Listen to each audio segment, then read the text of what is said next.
The Caledonian Railway is perhaps best known for its 060s, many of which endured well into BR days despite the LMS adopting Midland practice. Today we're going to focus on the less successful aspects of the railway though. The Caledonian made several attempts at 460s, and they never really got it right. Let's take a look, going in chronological order. First, the 55 class. The Oban line was a treacherous stretch of short, steep gradients woven into tight curves across lightly built bridges. This required a good crew and a responsive locomotive with quite a bit of power and a short enough wheelbase to take curves.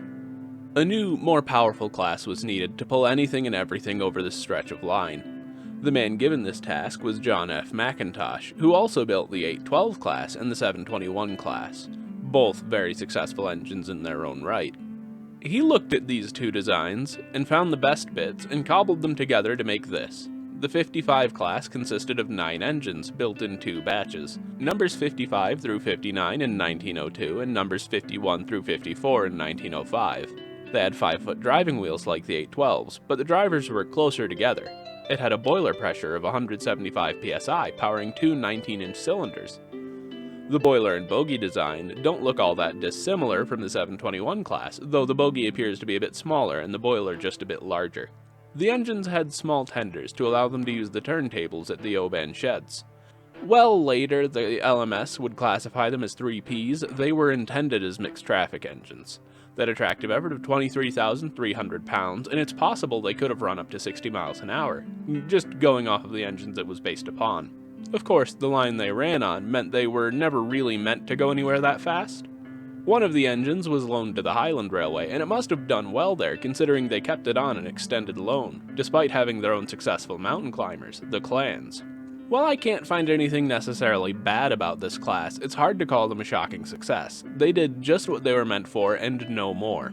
Under the LMS, the Highland Railway clans would be relocated to the Oban line, and they were younger, larger engines with a higher top speed. As I mentioned in my video about the clans, they were fantastic at climbing, and they didn't really care for much else, so this line was actually ideal for them. The 55s didn't go immediately, and 2 of the engines were given boilers from withdrawn 918 class engines, but between 1929 and 1935 they were slowly withdrawn. Their work had been taken by a younger, stronger class, and the total lifespan of this class was 33 years, with the youngest of them still making it to 30 years old. A surprisingly full life for a class I hadn't heard of until I wrote this script. The next class we'll be touching on is technically 2 classes, 2 very similar designs, so we're going to get them in one shot. The 49s and 903s, also known as the Cardines. The 49s were just 2 engines, and the 903s were 5 engines of a similar but improved design. The Caledonian Railway possessed no dedicated passenger engines larger than a 440 until 1903. Around this time, other railways were getting into the Atlantic wheel arrangement to fill this role, but the Caledonian had concerns. The Caledonian had steeper grades than most, so they went for another 460 due to the inherent weakness in the Atlantic wheel arrangement: adhesion. The 55 class were unremarkable, but they still had the desired results. They were the strongest thing on the route they were built for at least a couple of years.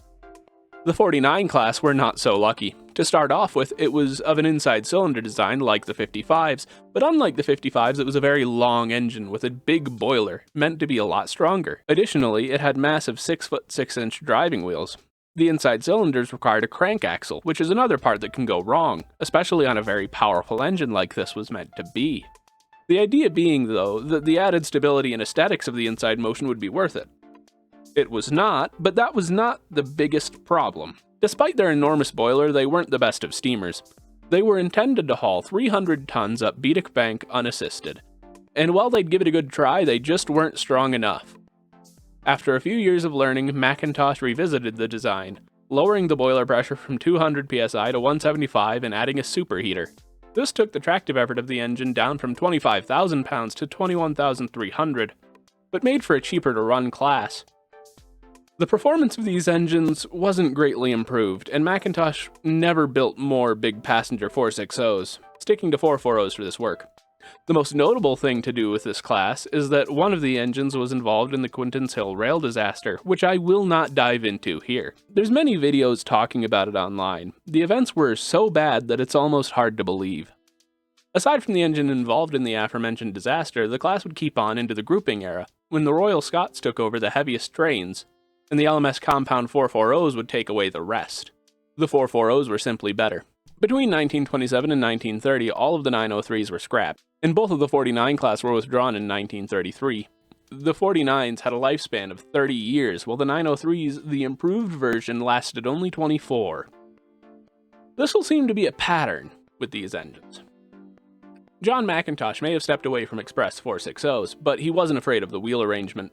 In 1906, the same year he made the 903s, he made two more classes of 460. First, the 918s. These were Class 55s with a larger boiler and tender, and while they were built for fast goods, they'd step up and pull passenger trains from time to time.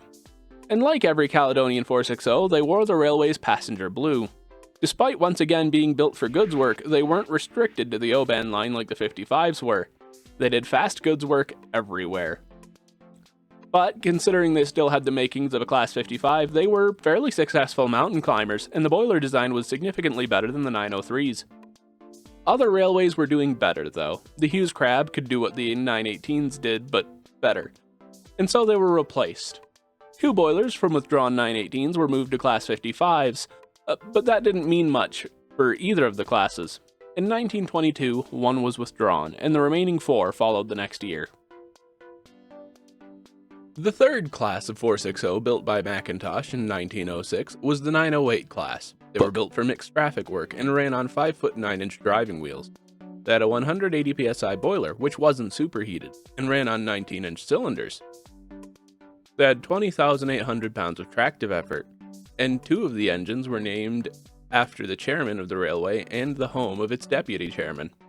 One of the engines had a more modern cab, but the rest of the cabs were more traditional Caledonian style. The class was made of 10 engines, and the LMS considered them passenger locomotives, painting them up in crimson lake, which, considering the improved version of the class was called a goods engine by the LMS, was quite odd. The 908s were given the 3P classification, and would work into the 30s when the Hughes Crabs struck again.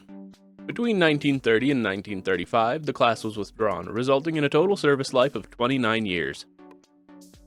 The 179 and 184 classes are more or less the same, and often considered the same class, so that's how I will be treating them here.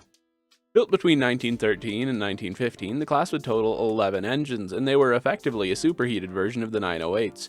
They were intended for express goods, but would take passenger trains when necessary. The LMS considered them goods engines, and interestingly, the Hughes Crabs didn't take all of their work immediately. Withdrawals didn't start until 1934, and the last two were kept in traffic by the war until 1946, resulting in a 33-year lifespan. It was actually Stanier's Black Fives that put them out of business.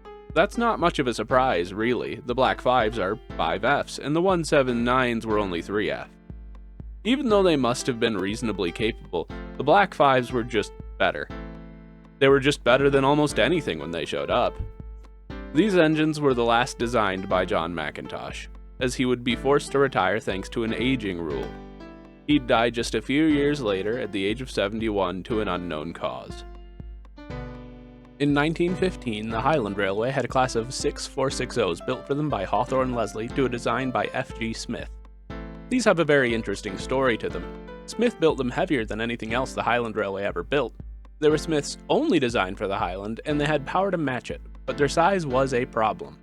The first two engines were delivered in the end of August 1915, and immediately there was trouble. Civil engineer Alexander Newlands and CME Smith had always struggled to work together and failed to communicate through much of the design process. This means that the deadweight axle loading had not been discussed. As in, the two men avoided each other even in matters as pressing as passenger safety. So when the first two engines arrived, Newlands had a chance to go in on Smith, and they argued about it all the way to the board, who sided with Newlands. Smith had taken hammer blow into account, and reduced it quite a lot, but it was not really a force that was understood at the time. The board sided with Newlands, and so he banned the engines from the railway, and Smith was forced to resign. With a class of 6 engines and the inability to use them, the Highland sold the River class to the Caledonian, who modified them to fit their tighter loading gauge and put them to work. The Highland Railway made a profit of £500 per engine in the process, and while the engines were unlike Cali practice, they proved themselves very capable. They were powerful, with a tractive effort of 23,300 pounds and a superheated 160 psi boiler, powering a pair of 21-inch cylinders. They ran on 6-foot drivers and had boilers just a hair over 5 feet in diameter. They were reliable and easy to manage, and their outside cylinders made certain maintenance and repairs much easier to undertake. They spent a lot of their lives running fast goods between Aberdeen and Carlisle, and everyone from crews to shop staff considered them better than what the Cali had to offer. Under the LMS, they were classified 4P, and they were set back to work on the old Highland lines. Taking hammer blow into account, they were easier on the track than the Highland Railway's clans, though the class would live the rest of their days on the line they were built for, a line which had rejected them. One of the engines, the second to be delivered, was withdrawn in 1936, and the rest would keep on a little while longer. The last 5 would be withdrawn slowly between 1939 and 1946, with a class life of 31 years. I do believe that if it weren't for the war, they probably would have survived into BR days, given their general success. Arguably the best 460 on the Caledonian Railway, and it wasn't even built for it. Now we get on to the next CME of the Caledonian, William Pickersgill. He didn't waste any time in making another 460, with his first batch of Class 60s being built between late 1916 and early 1917. At the start, the class totaled just 6 engines, and while they were reliable and steamed well, they were also simple and a bit sluggish when running. This was a problem because they were built for passenger work, with 6-foot 1-inch driving wheels and a big superheated boiler. They had a tractive effort of 21,795 pounds, and when the LMS took over, George Hughes took the design and modified it a bit. This version must have been successful because they built 20 of these modified engines between 1925 and 1926. The Hughes engines had cylinders 20.5 inches in diameter compared to Pickersgill's 20-inch cylinders. He also raised boiler pressure from 175 to 180 psi, resulting in an engine with 22,900 pounds of tractive effort. And they still managed to be slightly lighter. The class would serve as goods engines under the LMS, which they seemed to be very good at. The first to be withdrawn was taken in 1944, and the second in 1946.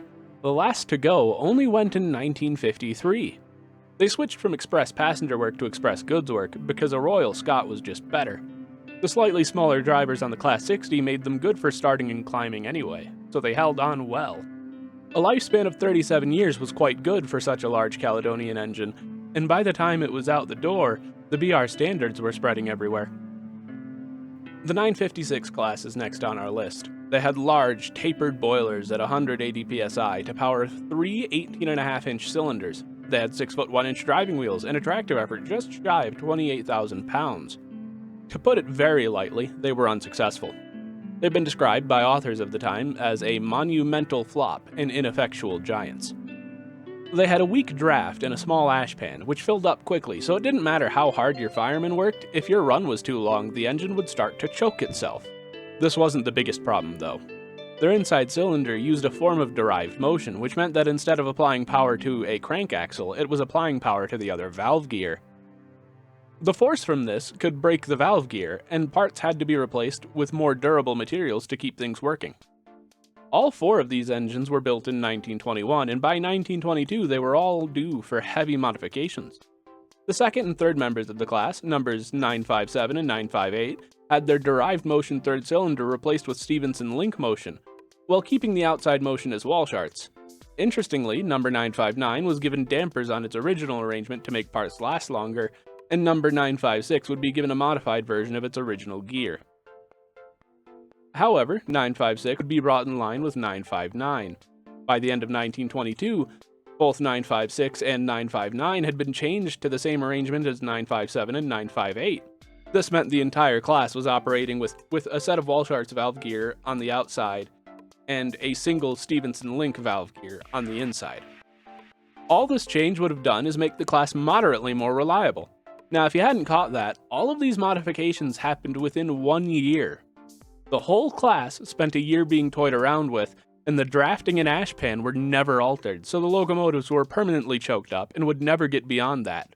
The Class 60s were better at the same work than the 956s, and the 5P power classification the 956s would hold was definitely unwarranted. Between 1931 and 1936, the whole class was withdrawn and scrapped. There were a small class of 4 terrible engines. A 15-year lifespan for a class of express engines. The last 460s built for the Caledonian were another William Pickersgill design, delivered from North British Locomotive Works in December of 1922, just before the grouping. The class totaled 8 engines, and they were built for the same terrain as the Class 55s. The idea was that they could supplement the 55s and replace the 179 class, which were all approaching the end of their lives. It had a non-superheated 185 psi boiler and 5-foot 6-inch driving wheels powered by a pair of 20.5-inch cylinders. They had a tractive effort of 23,555 pounds, and they were named the New Oban bogies.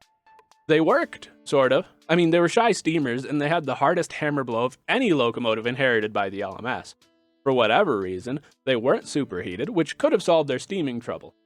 This and the hammer blow meant they weren't worth keeping around. All that effort to fix a class of 8 engines would be a waste of time when they could replace them with pretty much anything in the first wave of LMS standardization. Between December of 1938 and 1945, the entire class was withdrawn. Not a single 460 built for the Caledonian was preserved, and most of the classes went extinct even before nationalization. The biggest engines built for the Caledonian were arguably their worst, and the best 460s they ever had were designed and built for a different railway. In the end, the only Caledonian-built class on this list that wasn't at least disappointing were the Class 55s, which, as far as I can tell, did exactly what they were built for and no more. They wouldn't have been fast, they weren't big enough to be very strong, but hey, they were sure-footed and they could take tight curves. I suspect the biggest problem with the Caledonian was a lack of experimentation. They skipped over Atlantics entirely, and they waited quite a while to try big Express 460s. And, while they tweaked their biggest failures, they didn't make the big changes that were necessary to fix either of them. When the grouping came around, the LMS brought capable designs with it. After all, the Midland compounds could keep up and outpace the 903s, and in 1926 the Hughes Crabs appeared, and they were nearly as strong and fast as the 956s were. Well, they were some of the biggest and best at the time, but they weren't the top link engine like the 956 was supposed to be. In just 1927, the Royal Scots came around, and even pre-rebuild, while they had problems, they were vastly better than any 460 that the Caledonian had. In the end, Caledonian 460s just didn't stand a chance. And well, a Class 60 would be a good candidate for a new build just because they were moderately successful and they were the ones that lasted the longest. It's almost impractical to build such a big engine that couldn't do mainline running. Maybe a Class 55 would be a reasonable candidate because small enough to be practical on a preserved line. But then who wants to see it? I mean, I do, obviously. But it's not really going to bring anybody in, is it? I see the chance of a new-built Caledonian 460 being very low, and I'm pretty disappointed about it.